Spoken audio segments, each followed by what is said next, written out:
G Tracy now. I've tried just about every coffee machine on the market and probably ended up somewhere between Nespresso Virtuo and the Bosch Tasmo T-Disc. However, if you're a bit more serious and you need a bit more time for your coffee, then you need something like this machine. This is the DeLonghi automatic coffee maker. Now we're talking about a significantly different price point, but we're talking about significantly different coffee results. We are getting very close to what you would get in Starbucks or Costa. So if you're interested in seeing if this machine is for you, links are below in the description box. I've not been sponsored in any way, so let's have a look at putting this one together and making our first few coffees with the DeLonghi.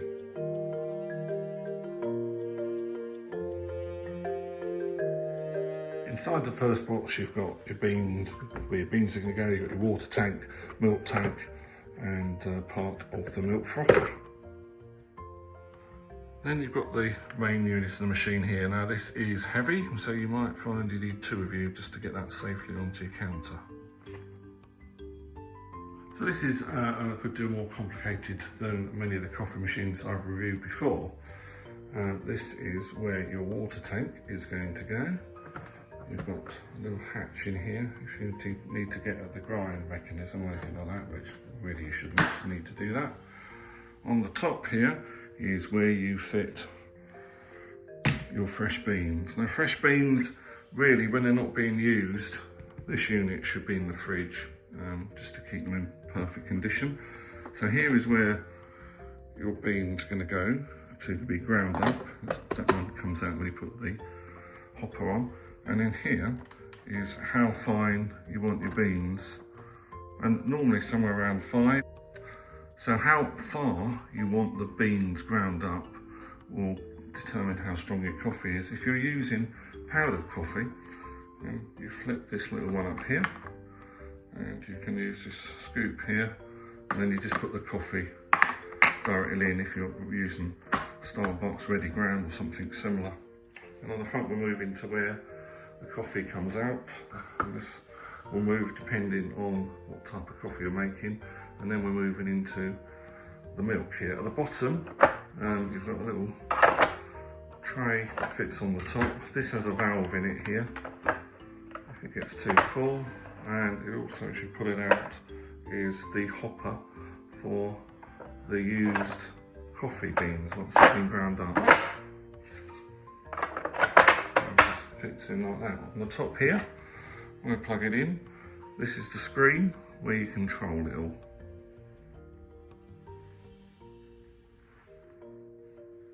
Okay, let's get some beans in the popper and have a little play. Now if you're looking to do hot water, then you would just use this little option here. But this is where your milk canister goes. So again, when you're not using it, if you've got fresh milk in there or oat milk or whatever, then that is going to need to be stored in the fridge. But that clicks into there, and then you can start to see how the machine is going to get all the coffee automatically made into one cup there. So I'm going to get the beans in the hopper. One of the advantages of having interchangeable coffee hoppers is if you want decaf and your partner wants full leaded as it was, then you haven't got to keep working out how to do that. One can have one can the other, live in the fridge, and then it clicks in very easily. As far as the water tank goes, it's got one of these water filters. I'm not a fan of those. You've got to remember to change them. There's nothing wrong with the water here in the UK, so I'm going to just remove that one, fill up the tank and dock that onto the machine.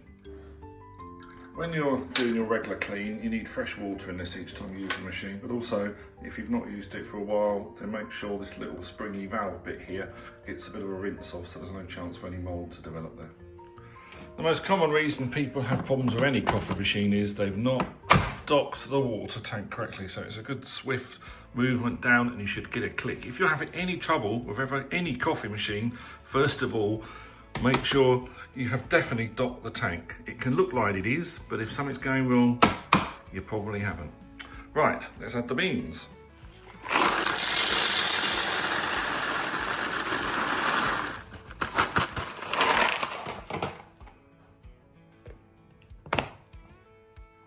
And remember the top here, if you're using ready ground coffee, you can go in there. This does remove, and it's one of those places you need to just run that through the dishwasher after a while to make sure you don't get any mold build up. And you've got your hot water tank if you're not, hot water tap if you're not using the milk frother. That all lives there. You've obviously got to remove this bit before you dock the coffee beans.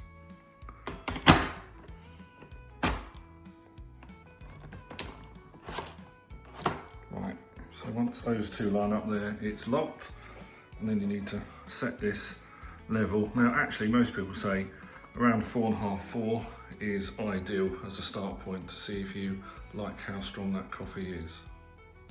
You have 2 canisters for the beans, but you've only got 1 for the milk, so you need to decide if, like me, you're using oat milk, you have to choose which one you put in there. If you're not using the tank of milk for a while, that needs to be stored in the fridge. Let's dock the milk.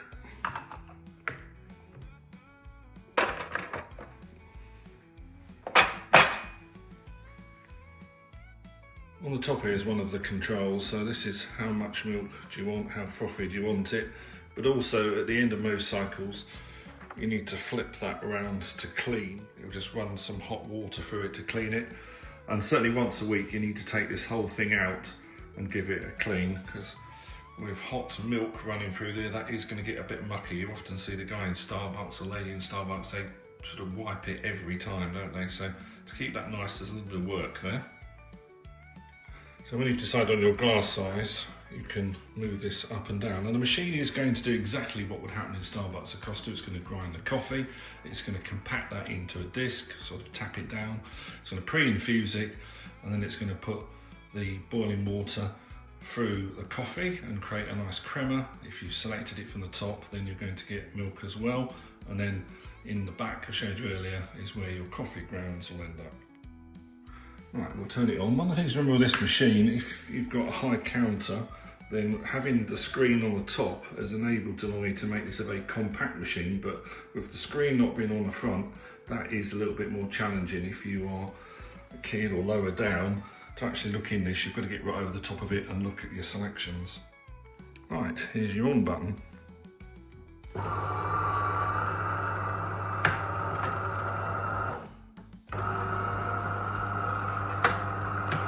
I'm just getting everything ready.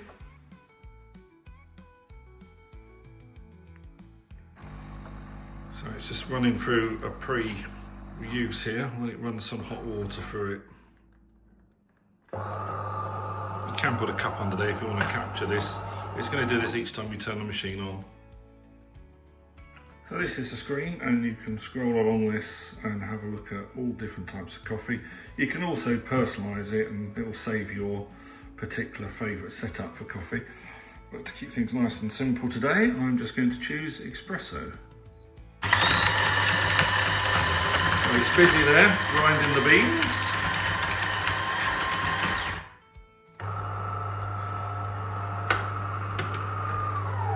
And that's really the tamping down getting underway to create a disc of coffee. A quick pre-infuse, and then it will start to pour our espresso. That is looking really nice. So obviously it's automatic. You can ask it when you're programming your own particular style to make it bigger, make it smaller, but this is just a preset espresso. And there we are. That has all done that completely automatically. Let's have a little smell and a taste of that.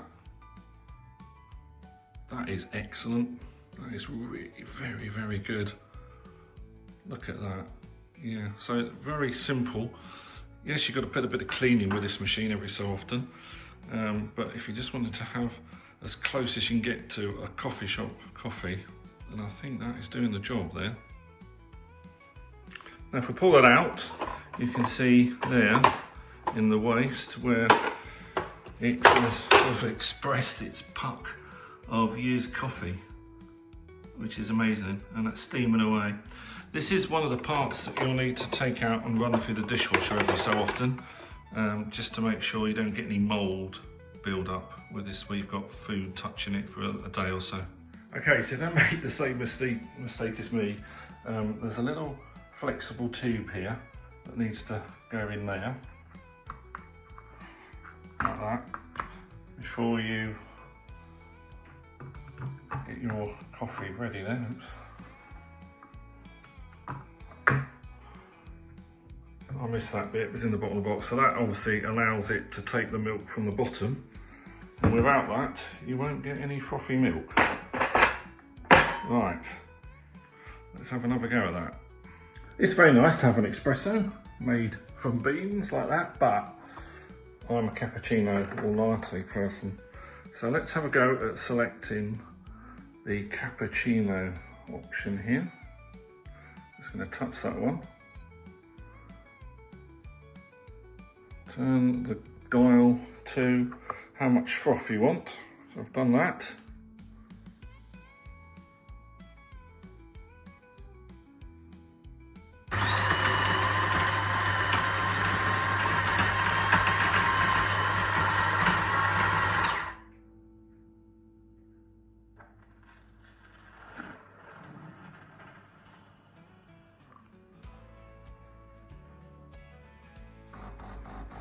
Froth in your milk. Look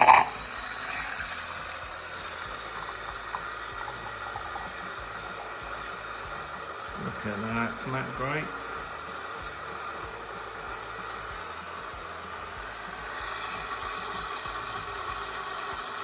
So if you had enough milk, you could just push the stop button there and it will go on to the next stage.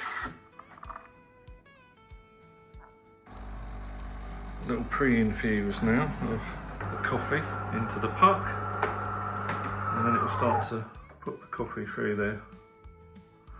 If you wanted more froth next time, then you turn this round to the maximum froth on there. Oh, I bet you can even smell that at home, can't you?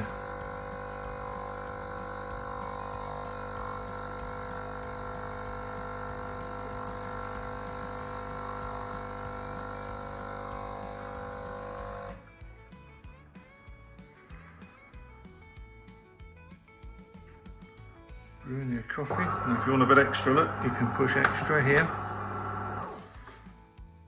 And then it would, if you push that in time, I just missed it, you push that extra, then you can put some extra coffee in. Isn't that great? Now it's going to want to clean the little frothing unit, so we'll take away our cappuccino. I'll just pop another little glass in there.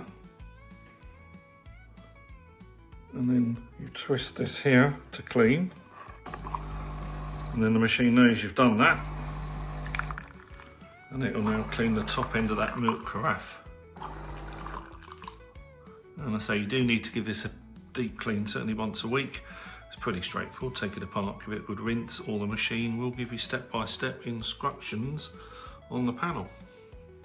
I'm gonna have another go at that, see if I can get that cappuccino to be better to fit my cup. So it's set to medium here. So if we tap that, you've got the option. So the size bar, I'm going to drag across to XL, and I'm going to leave the intensity at 3, but you can hit extra shot as well. Okay, so I've got my cup here now with a different size set up, and you could save this as a personalised setting if you wanted to. I'm going to turn this to maximum froth. It should be happy now, and then brew.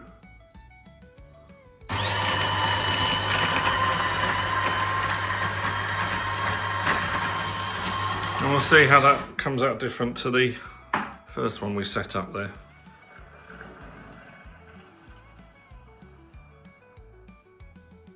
It's a lovely smell in the kitchen this morning of all these coffees. Yeah, so I want far more milk really, so I get a real good glass of that. Once we get to the point when you're learning about this, just hit that stop button if it looks like it's going to overflow, so you don't have a kitchen of froth on the floor.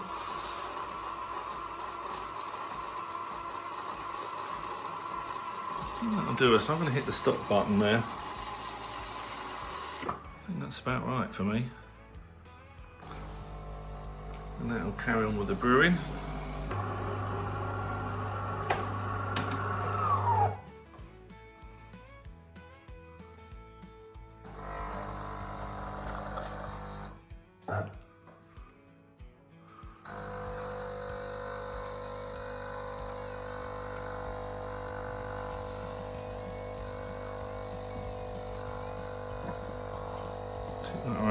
so you can see what's happening. Wowzers. And again, if we get to a point where you think, yeah, that's enough for me, in this brew part of the cycle for the coffee, you can just hit stop, but I think it's about there for me. Look. Wowzers.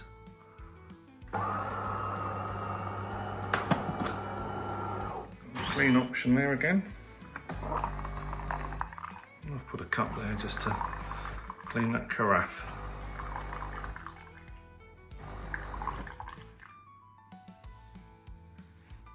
So I hope you found that useful. This is a very quick first unboxing and startup guide. You can get as complicated or as simple as you want to this machine. If you just want it to make your cappuccino, you can.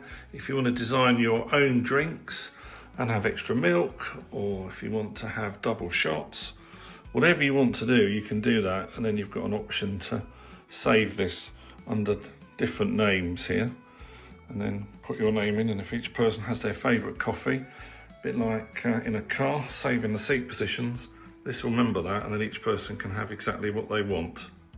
I think the idea of having 2 hoppers for the beans, I think that's an inspired idea in a household where some want decaf, some want full leaded, full strength coffee. And the frothing bit works quite well, although a lot of this does involve a fair bit of cleaning. And we just disengage this now, so if we're going to store this for a little while, that needs to go in the fridge, and then inside here you'll have your coffee waste there. It can go in the food recycling, or it's actually really good to go in the garden, as long as you don't put too much of it, but that'll be fine to be part of your compost. So all in all, that DeLonghi is quite an expensive bit of kit, but you do get a lot for your money. It's heavy, it's compact. Remember, the screen on the top might be difficult for you depending on where you position the machine, but all in all, it's very, very impressive. Don't forget to like, share and subscribe, and come back every day for a lot more fun here on MG Tracy. I'll see you in the next video. This is Paul from London saying cheerio. Well, you finish with the machine for the day, you do need to turn it off with the button here rather than the mains, and it will just run through a little process of a final cleaning and getting everything in the right place, ready to start up next time. So you will need a spare cup underneath when you turn the machine off.